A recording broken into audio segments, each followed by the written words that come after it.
Skirt, how's it going, guys? Welcome back to the channel. My name is Stanno, and in today's video I am going to be talking about the good points, the bad points, and what I want to see in Call of Duty Cold War. So obviously PlayStation 4 players got the alpha this weekend. We had 3 days, or pretty much 3 days, of playing the alpha, enjoying the alpha, and just getting to grips with what Cold War is going to be like when the game finally releases. But before we get into today's video, guys, I do just want to ask you guys that if you are new around here and you haven't yet subbed, or maybe you're watching all my videos but you don't sub, please hit that sub button. We're on the road to 1,000 subscribers, and I'm pretty sure that 80% of you guys that watch my videos are currently not subscribed. So let's try and bring that percentage down. If you are new around here, hit that sub button, because once Cold War releases, we are going to be changing our streaming schedule so that we can spend more time making YouTube content. So please make sure to hit that sub button, and let's shoot for 10 likes on this video. So quickly then, if you didn't already know, I do currently live stream on twitch.tv on a Monday, Wednesday, Thursday, and a Saturday and Sunday. So during the week, Monday, Wednesday and Thursday, I'll be live from around about 7:30 PM British time, or UK time. And then on a Saturday, I'll stream from 2 PM in the afternoon, and Sunday I'm pretty much live all day. So if you are around, hit the link in the description and come on over. We're inviting viewers in to come and play games, and we'll also be doing a win streak once Cold War releases. So that's going to be good, and we've got that to look forward to. So into today's video then. So in the background, you'll actually be seeing one of the better gameplays I got during the alpha. And while it's playing, like I said, we'll be talking about my thoughts, what's great, what needs improving, and what I want to see. So moving in to the good points. So the game was super fun. I really enjoyed playing it. It was a breath of fresh air. The movement system was fantastic once you got used to it. It was just nice to play a game that was fun to play. Now, 2 out of the 3 maps we had were fantastic. So the 2 maps were Moscow, which you're now seeing in the background, and Satellite, which was also really fun. Unfortunately, Miami just didn't hit the bill. It was like Treyarch just did not make that map. Like, it's unbelievable to think that they made it.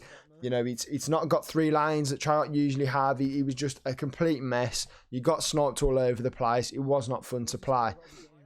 But moving on, the guns felt amazing throughout the whole alpha. No matter whether you used, you know, the marksman rifles, assault rifles, SMGs, snipers, LMGs, they all had their place on various maps. They all had their strengths and weaknesses. So it was fantastic to play. I really enjoyed it, and the sound of the guns, the sound of like the various other things like headshots and whatever are like incredible, so satisfying. So it was really fun to play.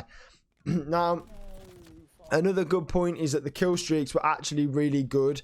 Oh, look, you could say they're overpowered, but then if you're having to get X amount of score or kills to get them, you know, you kind of want them to put people off, essentially make people leave the game here and there, because you've put in that time, you've put in that skill and that effort to go and get that streak. So you want to get a reward out of it, which I've always said needs to happen with kill streaks.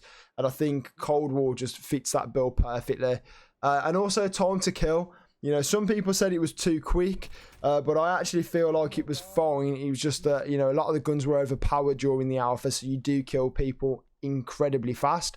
I think time to kill needs to stay as it is, and then we'll obviously, you know, as the guns get adjusted, the time to kill will feel a lot better. So, you know, I think it was fine.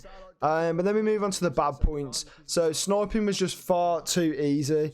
You know, it didn't matter who you was, whether you sniped before or, you know, whatever. Everybody was like a Sprat or a Pomage on the map. You know, quick scoping, no scoping. You know, it was just so easy for people to snipe because of how quick the scope zoomed in. You know, you've got the added, you know, impact of the very overpowered aim assist, which was just crazy in the alpha. And it just led to making sniping essentially one of the most overpowered things in the game this whole weekend, which is always a little bit backwards, because sniping's fantastic if you're good at it, but not everybody should be able to do it, because then it just becomes ridiculous. Score-based streaks that carry over is my next bad point. So currently, you know, as you know, every time you get a kill, you get like 100 points depending on what game mode you play. If you capture tags like you see there, you'll get an extra 50 points. And if you, like, you know, get capture objectives, get kills on objectives, you get more points. So they all add towards your streak. Now, in previous Call of Duties that have had this sort of score-based kill streak system, when you die, your score disappears. You now got to start again.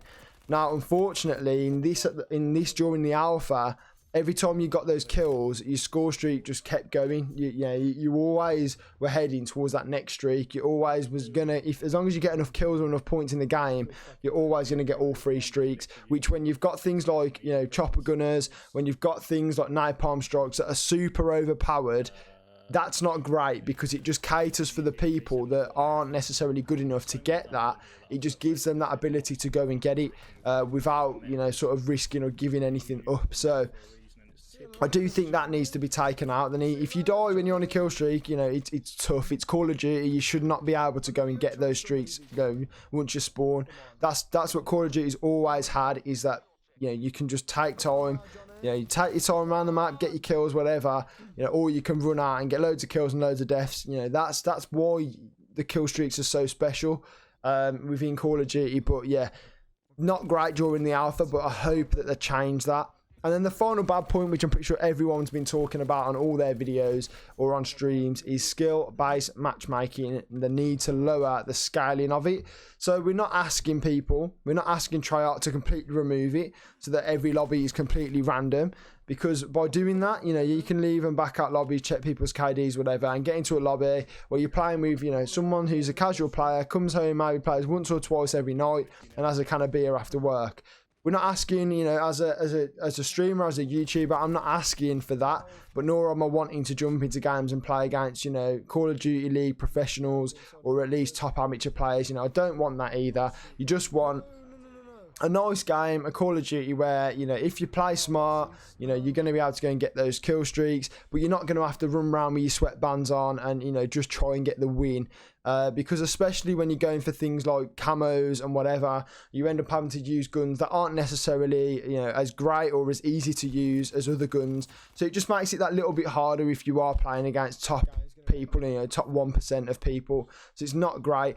But moving on from that, what I want to see is a rank play added, so that if you do want to go and play games, for the win, you're just going to be sweating it out. You're going to be calling out people. You're going to be using, the most overpowered guns in the game. That's the place to go and do it in ranked play. Now, with ranked play, you want like a good ranked play system. So, you get put into like a tier, whether it be bronze, gold, masters, diamond, platinum, whatever it is, like World War II had, like Black Ops 2 had. And then from that, depending on when you get in them, you're going to get some special, calling cards, maybe some gear for your character, maybe some emblems, maybe some camos, maybe some, depends on the customization available in the game. But maybe you get a helmet like you got in World War II. And I thought World War II had it perfect. It was an incredible rank play system that maybe just needed tweaking a little bit. So I think that's what needs to differentiate between the two. You've got public matches where, casual players can jump in, chill out, have some fun, maybe grind some camos. YouTubers can go in there and get their gameplays, and they're not too challenged to do that. You haven't got to sit there for 4 hours to get the gameplay. And then they also need to bring in a prestige system. So Modern Warfare did not have a prestige system. It had like a level cap at 155 every season, and then you got 100 levels on a battle pass to also try and grind, which just wasn't fun because, with all the double XPs and things that you got through the battle pass, you'd reach the level cap of 155, after about, let's say 20 to 30 days of a 90-day season. So then you're left with 60 days to basically grind out a battle pass, which gives you loads of double XPs, loads of all other stuff that you're just basically effectively useless until the next season. So they need to bring in a prestige system. It's a staple of Call of Duty. It's what everyone that plays multiplayer wants to grind. They want to hit that level cap, and they want to smash through the prestiges and prestige, and get the new camos, get the new emblem on the screen. And it basically, if you look at someone, you go, "Oh, look at his 10th prestige." It shows that you're just good at the game. It shows that you play the game often, and it just splits you up from the rest of the pack that are the casual player. So having that prestige system is a staple, and it needs to come back. And we obviously had no indication of that during the alpha. Everyone was level 1, but your emblem did change as if you was leveling up. So hopefully, in comes that level cap. Now we are just going to rewind that slightly because we are coming to the end of the video.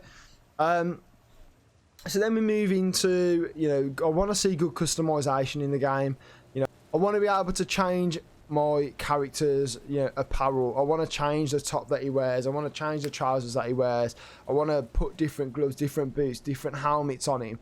And that way then, like, your character is different from the rest of everybody else's. You obviously then got more challenges or whatever it is to unlock stuff. Maybe they're bringing supply drops again, which you can unlock through playing more game time.